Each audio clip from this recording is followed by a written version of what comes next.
Welcome to another episode of Indaba, the African Debate. My name is Mdudu Zimbran, as always, and I do have a guest with us. I mean, I say this every week, but I do have a guest with us today. We'll talk a bit about fintech in Africa and see how the space is expanding, improving, getting more funding, less funding. We'll talk about that as we go on today. Let's dive in. Hi everyone. So my name's Liam Hodges. Originally Zimbabwean, was exported to the UK at a very early age via Accra and Nairobi, and I currently live in Dubai in the UAE, which is in the Middle East. Been here for 10 years. My background is financial services. I used to be a derivatives trader by profession. Don't hold it against me. And I also am into property investments as well. So I lead a high performance team selling Dubai properties. We're also looking at doing property development in Africa as well at some point.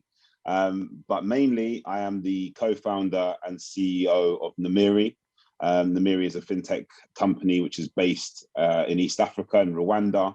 And what we're aiming to be is one of Africa's first truly digital banks, or a neobank, and bring financial inclusion to the mass market. And that's our aim. Brilliant. Thank you ever so much, Liam, for that introduction. Bro, when we talk about financial technology in Africa, we know it's Yeah, growing. We know there's a space for it. We know there's companies sprouting up in almost every corner of the continent. Mainly the major financial technology hubs in Africa are South Africa, Nigeria, and Kenya. Those are the three major operators. But of course, you mentioned Rwanda. sure. Rwanda is coming up as well, certainly. What are the challenges that you guys have faced when trying to open up the space for um, Namiri Bank and just the general context of financial technology on the continent? Boy, that's a good question.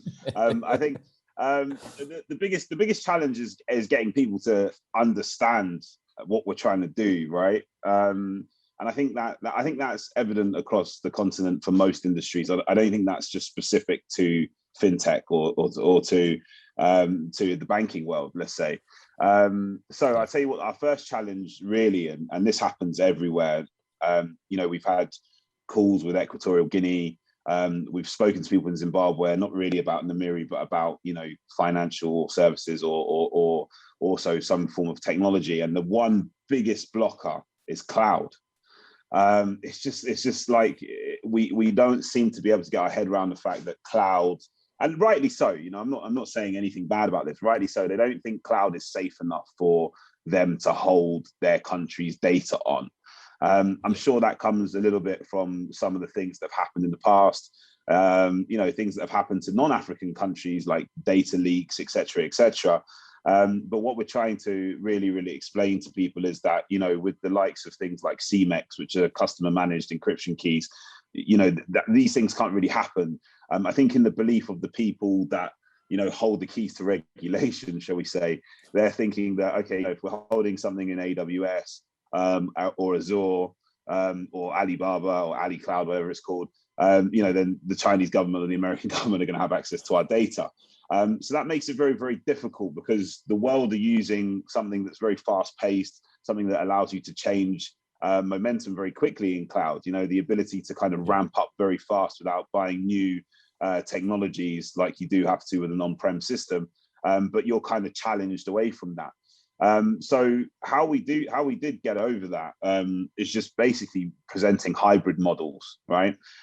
So a Yeah. hybrid model would be around having, maybe that kind of priority data, customer information, held in a data center on premises somewhere in the country, whereas the actual application itself will be run out of the cloud. That's one way we've managed to get over it. I think the good thing about the countries that you mentioned, I've not really, I don't really know much about, South Africa, Nigeria. Maybe seems to be a little bit like it's going in the other direction when it comes to moving with the pace, shall we say? But the good thing that I find with Kenya and Rwanda is they're open to allow you to create your own path into it. So meeting with the central bank in Rwanda, it was kind of like, well, we don't have any digital banks, so these are the guidelines for a normal bank. Stick to these guidelines and you'll be okay. So their stumbling block was, so if you're a digital bank, you don't want to have branches. And I was like, no. And they were like, well, actually, one of the parts of the regulations is that you need to have a physical presence. So we were like, well, we're still going to have an office. And they were, okay, that's fine. So I think sometimes when you're ahead of the curve, it's beautiful. That's the beautiful part of the continent, right? You are almost the person that's mapping out this journey as well. I liken it to a very big company here in Dubai called Better Homes. Now, the lady that owns Better Homes, she was one of the very first property real estate companies in Dubai. She now sits on the board for advising on the rules and regulations for real estate. So she's so far ahead of the game, she always knows which way it's going to turn. And I think that is what we're aiming to do here as well. You spoke of regulations, which for me is quite interesting, really, because how do you pave regulations for something that doesn't exist and the regulations aren't there? Of course, you're sitting down at the central bank. I can imagine you sat down and you're explaining all these things to them, and they're probably sitting there saying, "This just doesn't make sense for us. This is our regulations. You want a bank? These are the banking regulations. It's that straightforward." How do you get that turnaround for them to say, "Listen, okay, let's hear what you're saying. Let's hear what you're talking about, and then we can map something out that is specific for you and financial technology and the banking solutions that we have here." This is another thing that I love about Africa. It's all about who you know, right? Yeah. So who I was brought to the table, who brought me to the table at the central bank, there's me. I was literally, I'll give you a small backstory as to how Namiri happened. The CTO is actually my dad, so it's almost like a family business. And he calls me one day. It was in the middle of the lockdown here, and I think London was locked down as well.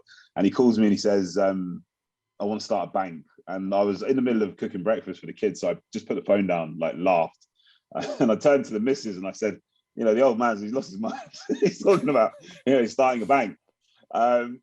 He calls me back and he says, "Look, I want to start something like a Monza and a Revolut type deal." At that point, I really knew who I needed to speak to.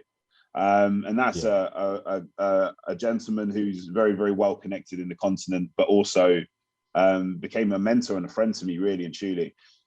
So with that said, we built a presentation and I flew to Rwanda during the pandemic, probably end of July, maybe August last year. And I literally presented it to him and just said, "Look, this is what we're aiming to do." Now, the good thing is at that point, I think it's common knowledge now, but back then there wasn't common knowledge. Rwanda had actually put an initiative together where they were going to be cashless by 2024.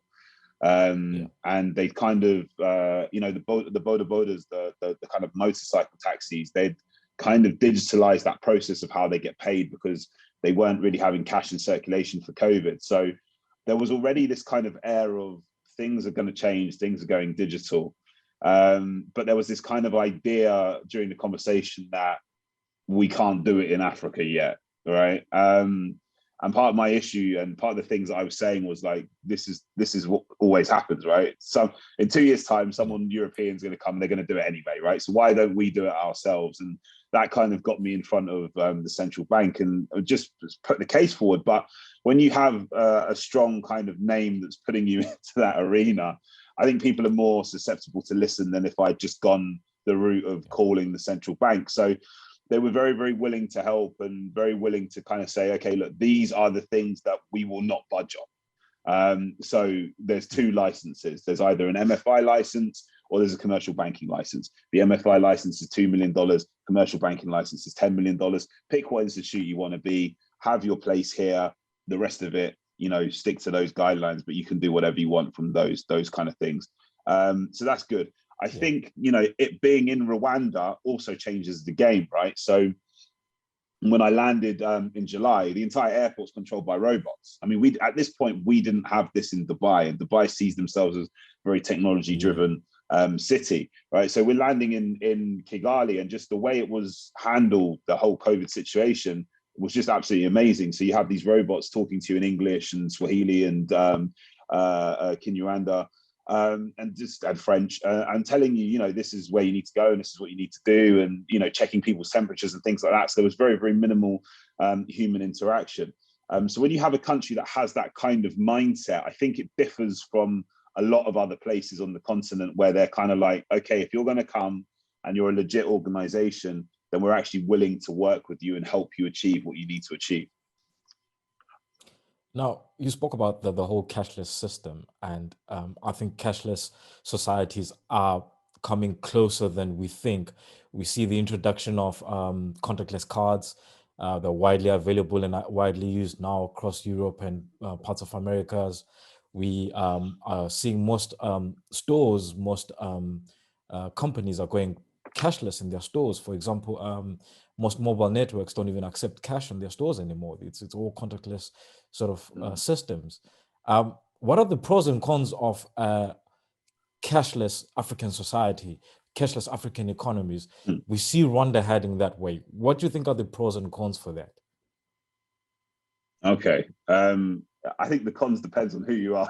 Because I think a cashless society is great for those of us who what's the right word, earning our money in a legitimate way. I think it's great for that. I think the pros of it are faster transactions, the ability to utilize blockchain, AI technology. I honestly think that is a problem that we really have now. I also think that the pros of it are the ability, and this is really where we're pushing, is financial inclusion, right? If you can get, the bottom 99% into something like this, then not only do you have the ability to keep the transactions going around and moving around the economy, but you also have the ability to give those people access to other things like loans and things like that, right? For them to start businesses, which will pull them up. You have the ability to also, away from loans, that's more from a bank making money, but you have the ability to give them savings accounts options and things that they really don't have access to. And if you look at a model like China, for example, one of the things that they did in order to get to where they are today is remove debt, right? And that's what we need to do. If we can show our ways of removing debt in some of these places, then that turns the continent into a new arena, right? And I think the only way to do that is to have people inclusive in finance. Now, an Indian guy I know told me, I actually just met him like maybe 4 days ago, and he was asking about Namiri, and I explained to him about the financial inclusion aspect, and he said that India did this, and what they did was beautiful. They have these I don't know what the right word. They have like the government's assistance, subsistence for people in maybe like the lower classes in the farming kind of sector. And the government were paying these guys money in cash. And what they turned around and said was, look, we're now only going to pay you into a bank account, and this is how you set up the bank account. They got financial inclusion up to 88%, literally in 3 years, which is astronomical, right? Yeah. You now have these guys in the network. So I think these are the pros. I think the cons are, wow, from my side, other than the fact that, cash is very needed for some of the things that we don't like to see on the continent, I think the other side is getting people to understand it. I think there's a whole curve of learning that we need to go through. And we're going to definitely see that with Namiri. That's one of the things that we're very wary of, right? I'm going to go into these places where, my great grandmother lives, let's say, right? My great grandmother lives in Mzilikazi, right? I'm going to go there. I'm going to say, hey, Gran, you can do all this banking on your phone. You can do everything here, and you don't need to go out anymore. And this is how it works. Is it easy to get that? She's nearly 100, right? Is it easy to get those people? The answer to the question is no, to start off with. But where I think that we have a big advantage on the continent is with the youth, right? The youth population. And I think that we've seen entire populations come to this digital way of thinking.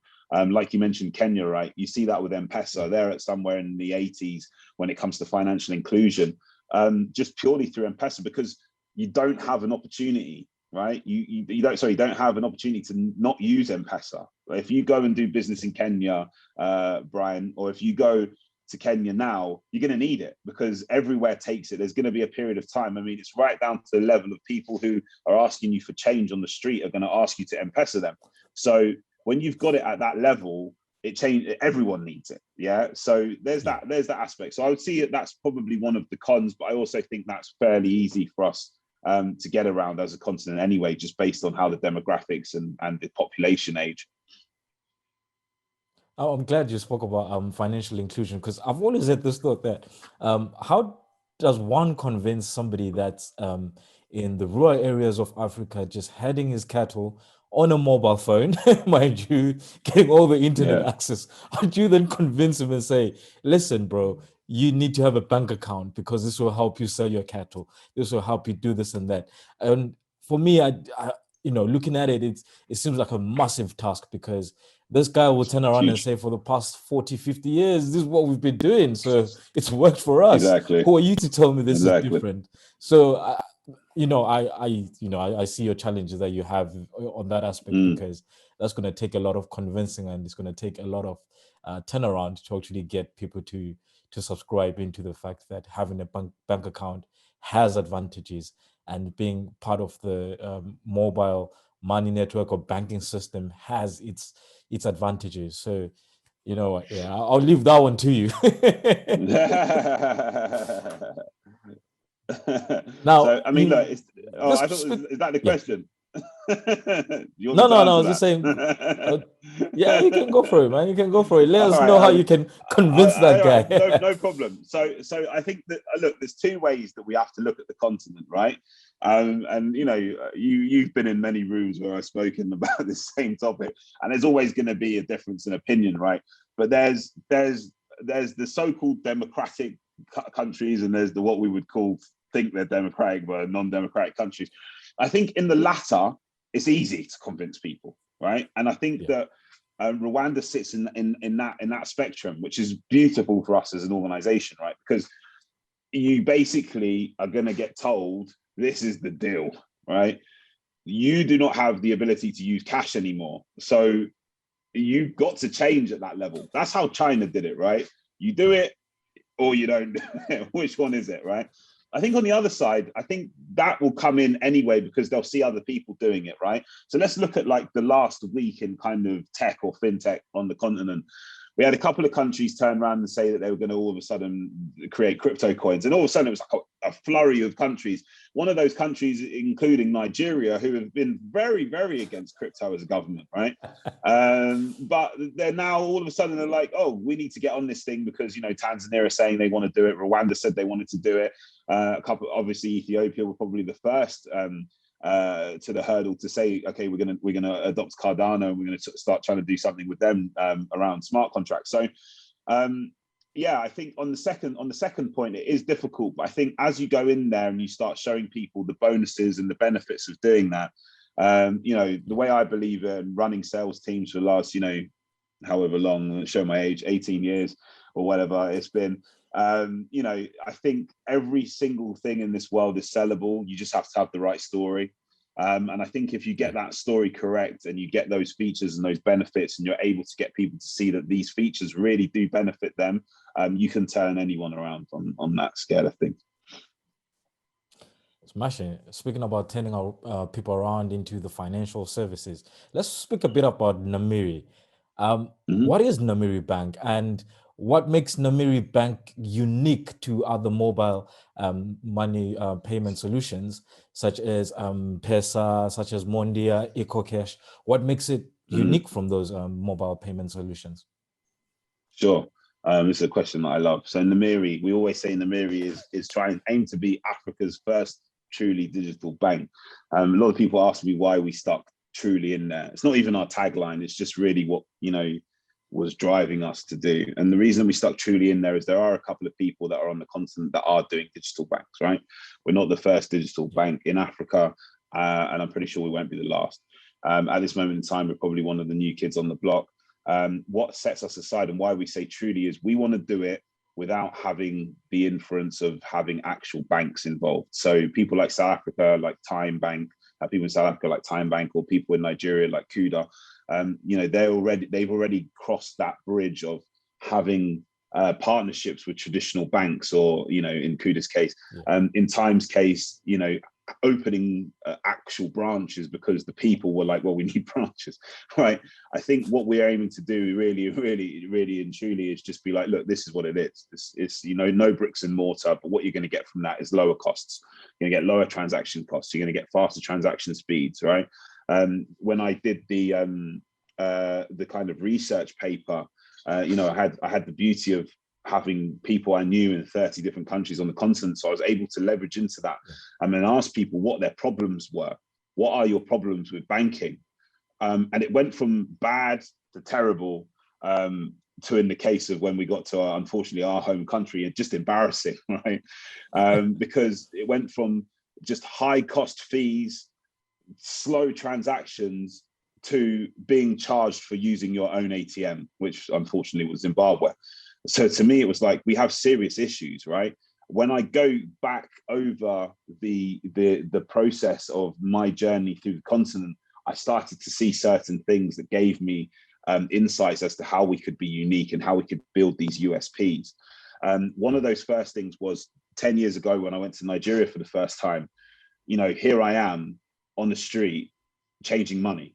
Like, you know, I'm African, but I'm not Nigerian, and I'm also part of the diaspora. So I am not the target market for someone who should be changing the street on money on the street, right? I should be the target market of a bank, a big banking institution. But the reason I was there was because the difference in the rate between what the bank are giving you and what the black market is giving you means that you're going to be forced to go to the street, okay?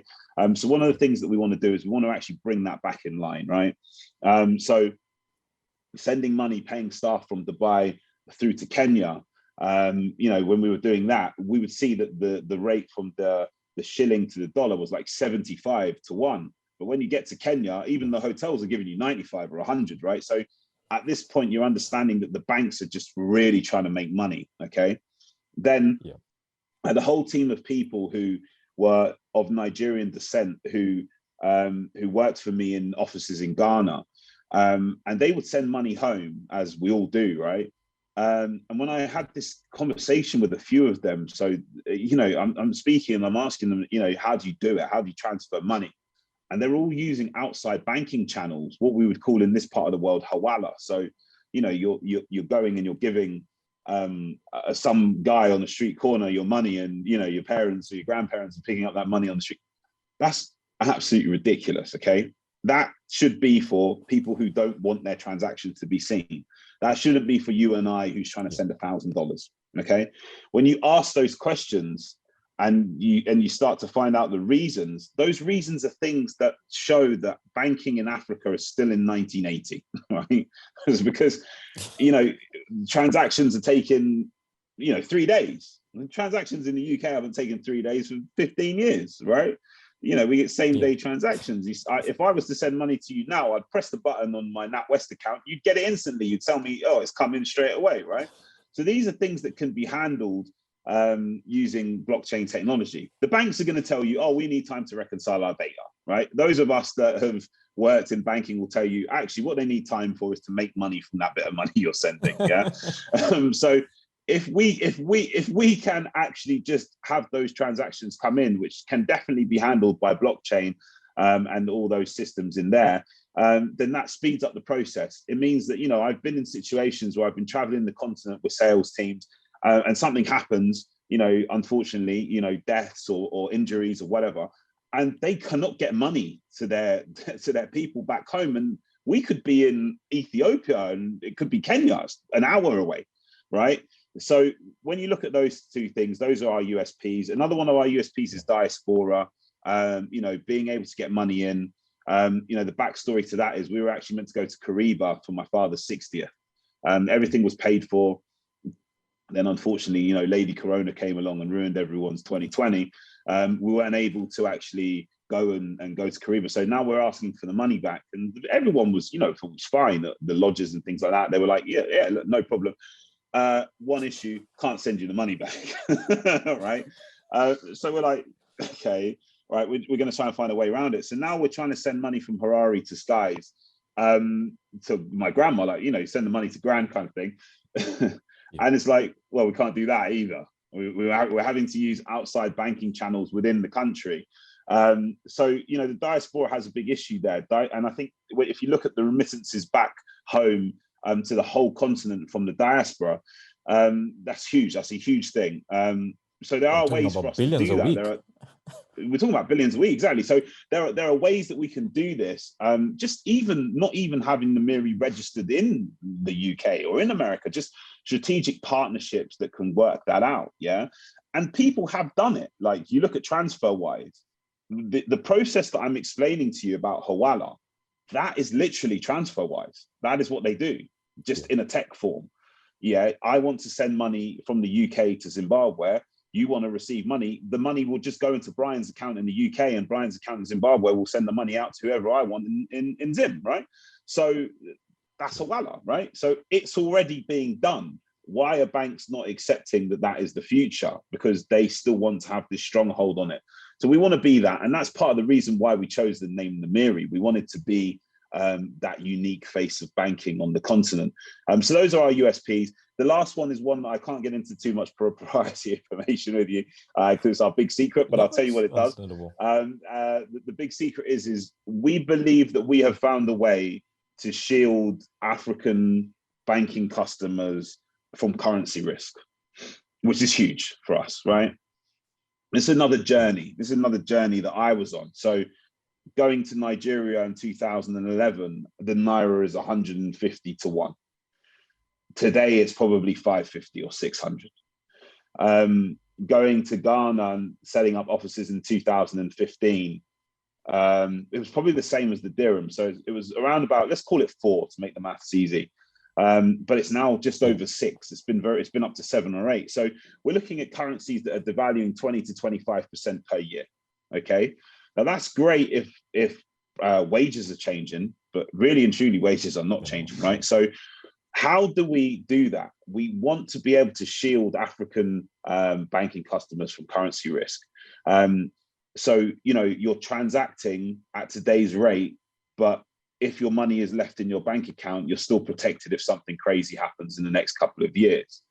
By doing this, we also believe that we've opened up the door to the issue of being able to use your bank in other countries. So, you know, skipping over the border into South Africa, all of a sudden we can't use our banking cards. Absolutely wild, right? But if we are able to do what we think we can, and we can shield from currency risk, the way we would do that would also allow people to be able to use it in cross-border. That's something that, the reason I don't tell you is one, that obviously we don't want anyone to copy it, but two also as well, that's something I feel like maybe some of the players in the space who control the regulation may have a problem with. But we do believe that we found two alternative routes to actually do that. And one of those is one that they really can't have a problem with. The other one they might have a problem with. So we're gonna try and do that. And I think those are our three main USPs. Our last USP is more to do with social responsibility. You know, we're a bank. We want to make money like everyone else. But we're also African, we're also diaspora, and we want to see a change to the continent.